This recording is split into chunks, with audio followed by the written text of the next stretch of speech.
Hello, good morning. এই শহরের সুস্থ সচেতন মানসিকভাবে বিপর্যস্ত মানুষের জন্য আজকে আমার নিবেদন ভ্রষ্ট চারিত্রিক। কৃষ্ণপুর বাজারের একদম কাছে সদয় মাস্টারের মেয়ে হয়েছে। পাড়ায় যেন একটা প্রচণ্ড উল্লাস। শুধু সদ্য হওয়ার সম্পর্কে ঠাকুমার মনে তখন বিভীষিকার কালো মেঘ। ইমামবাড়া হাসপাতালের ডেলিভারি রুমের বাইরে কান্না শুনেই ঠাহর করেছে মেয়ে হয়েছে।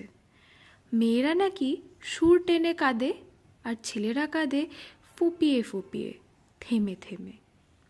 তার উপর যখন প্রথম মুখ দেখল, পুরো প্রদীপের তেলের মতো উজ্জ্বল কিন্তু তামাটে একটা নাদুস নুদুস মেয়ে। তার নাকি কান ভর্তি চুল।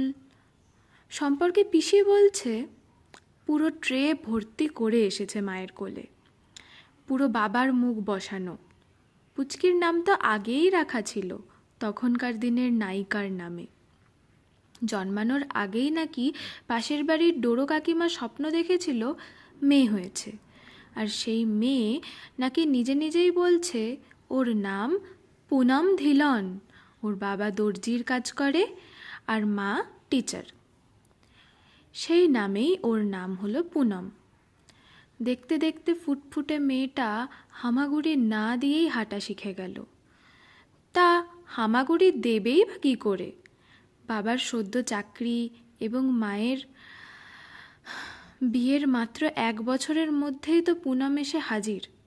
স্বাভাবিকভাবেই টালির বাড়ি, মাটির মেঝে, আর মায়ের তখন চূড়ান্ত পড়াশোনা, যাতে আর একটা চাকরি অন্তত বাড়িতে আসে।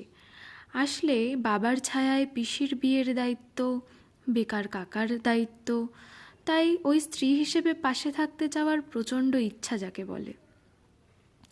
তবে পুনম খুব শান্ত। সারাদিন শুধু ঘুম, খেতে ঘুম, শুতে ঘুম, ব্যাস ঘুম আর ঘুম।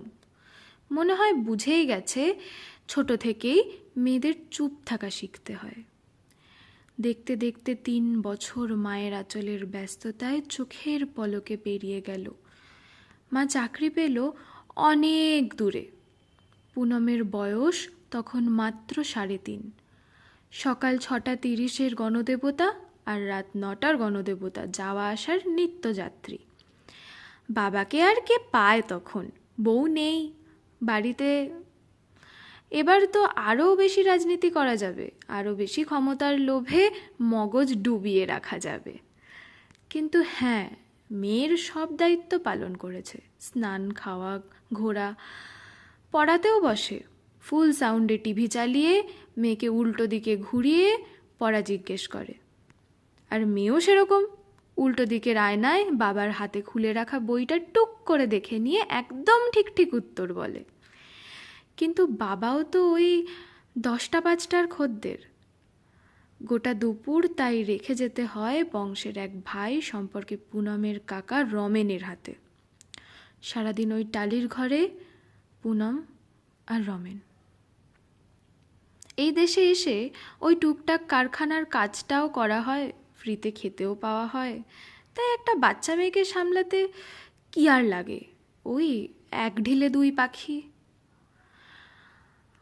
আজকে বারান্দায় দরজাটা বন্ধ রইল। বাবা মা টাটা বলে স্কুলে চলে গেল। পুনম নিজের মনে খেলার ঘরে সব খেলনা ছড়িয়ে বাবার বহুদিন আগের ব্ল্যাকবোর্ডে ফুল আঁকার চেষ্টা করছে।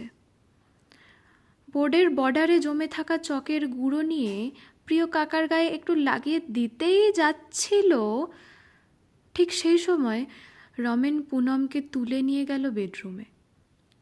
খাটের উপর ছুঁড়ে ফেলল একবার। পুনম উঠে চলে এলো। খেলা পেয়েছে মেয়েটা, যতবার ছুঁড়ে ফেলে ততবারই উঠে চলে আসে। তারপর একবার আর উঠতে দিল না। রমেনের প্যান্টের দড়ি ঢিলে হলো, আর চাপ পড়ল পুনমের ছোট্ট 2 পায়ের মাঝে। ঠিক সেই সময় পুনমের ফটিক জেঠু কালী পুজোর চাঁদা নিতে এসেছে। বারান্দায় প্রায় ঢুকেই পরে রমেন প্যান্টের দড়ি আবার শক্ত করে বেরিয়ে পড়ল। পুনম তখন জালনা দিয়ে তাকিয়ে দেখছে রায়দিদির বাড়ি। আর ভাবছে ওরা তো আজ খেলতে ডাকলো না, ডাকলেও যেতে তো পারতো না, বাবা মা বারণ করেছে, ওরা বাড়ি না থাকলে কোথাও যাওয়া যাবে না। সেদিন আর বিশেষ কিচ্ছু হলো না। খেলতে খেলতে শুধু একবার একটা টিনের স্কেল দিয়ে প্রচণ্ড জোরে রমেনকে মেরে ওর হাতটা কেটে ছিলে ফেললো পুনম। রাতে মা এলো, দরজা খুলেই মায়ের সামনে চুপটি করে দাঁড়িয়ে চোখ বন্ধ করে হাত পাতল পুনম। মা একটা কুরকুরের প্যাকেট ধরিয়ে পুনমকে জড়িয়ে ধরে ঘরে ঢুকলো। পুনম মাকে একটা কিছু বলতে গেল, তখন দেখলো মা রমেনের কাটা অংশে লাগিয়ে দিচ্ছে গরম বোরোলিন। পুনম কিচ্ছু বলল না। আজকে যেন একটু বেশি করেই মাকে জড়িয়ে ধরে ঘুমিয়ে পড়ল। ওকে, আজকের গল্প এইটুকুই। দেখা হবে নেক্সট পার্টে।